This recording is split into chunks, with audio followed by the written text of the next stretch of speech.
Magandang gabi, Oriental Mindoro. Ika-12 sa buwan ng Mayo taong 2014. Ito po ang TVNet News Live.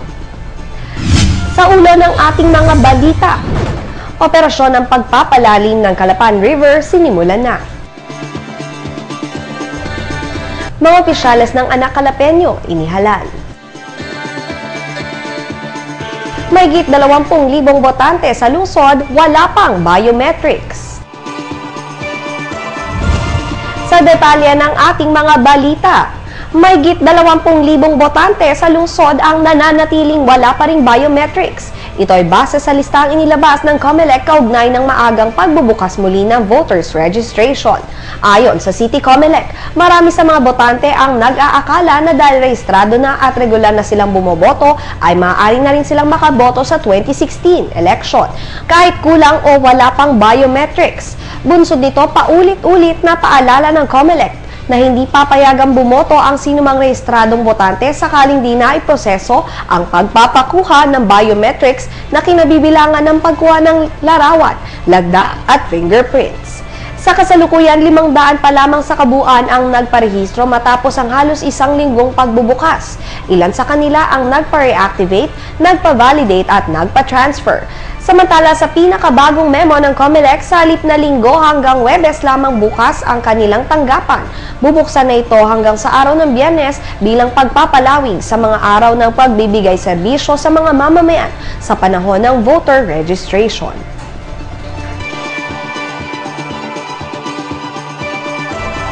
Sa ibang balita, sinimula na ang pinakahihintay na operasyon ng pagpapalalim sa ilog ng Calapan sa may bahagi ng Barangay Camilmil at Lalud sa lungsod na nakapaloob sa halos 2.2 milyong pisong flood control projects ng lungsod.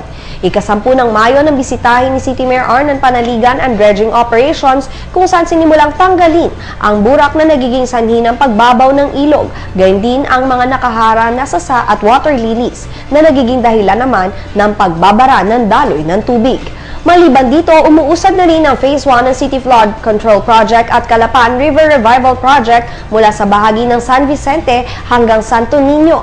Patuloy naman ang ginagawang sandbar removal para sa river rechanneling.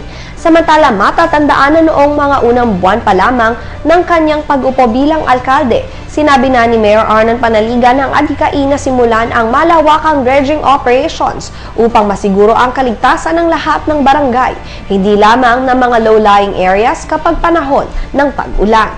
Nakatakda namang isagawa sa mga susunod na buwan ang drainage cleaning operations. Sa kampante naman ng pamunuan ni Mayor Panaligan na magkakaroon na ng malinaw na solusyon para sa problema ng ilang barangay ng lungsod na nakakaranas ng malinit na pagbaha.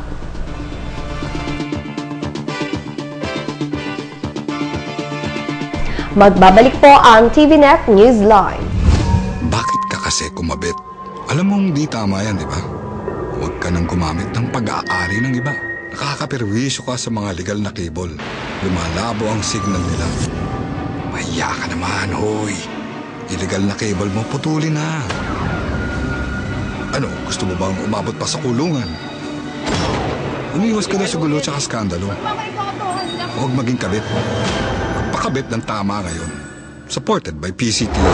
Good news po para sa lahat ng subscribers ng Cable TV at Cable Internet.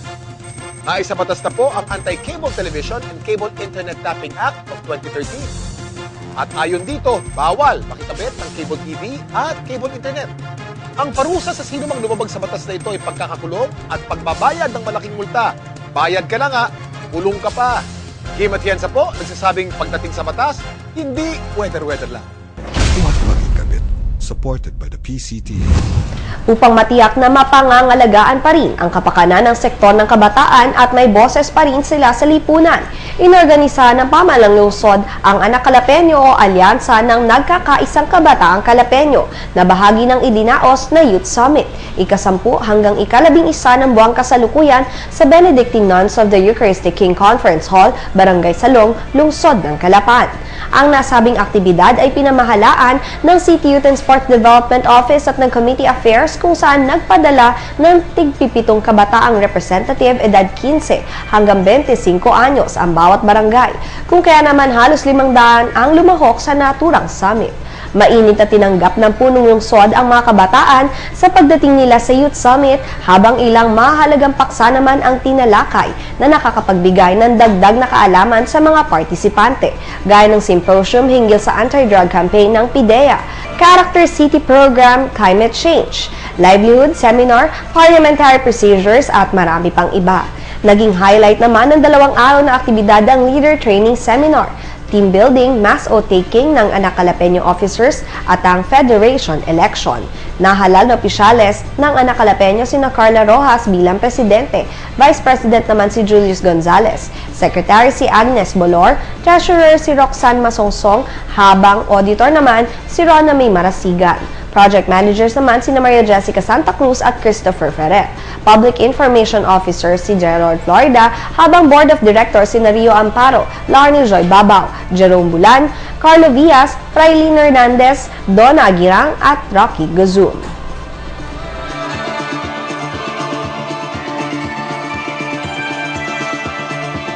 Iba pang mga balita makalipas po lamang ang ilang paalala.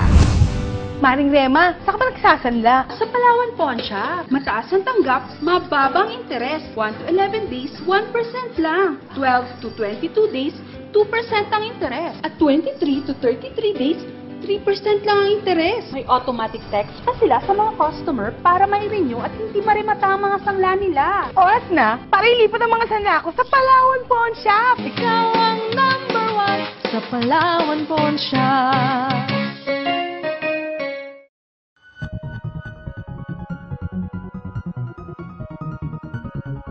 Camera Vision Network Incorporated is open for all types of advertisement and announcement for Channel 3 and Channel 10, either VTR or line ads. Not just for local subscription but also international for a much affordable cost. But wait, there's more! You can now enjoy watching latest news update and other events by logging in at our YouTube account. Just type TVNet Newsline.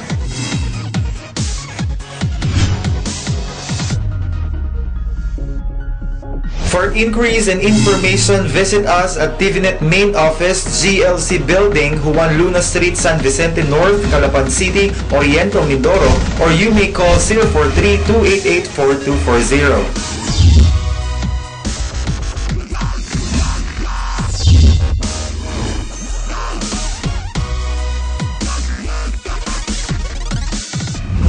Sa pagpapatuloy ng ating mga balita, sa panayam kamakailan kay Federation of Senior Citizens Association, Calapan City Incorporated President Oscar Ricaplanca, isang bagay ang binigyang diin nito kaugnay ng mga pribilehiyong ipinagkakaloob sa mga senior citizens, alinsunod sa batas.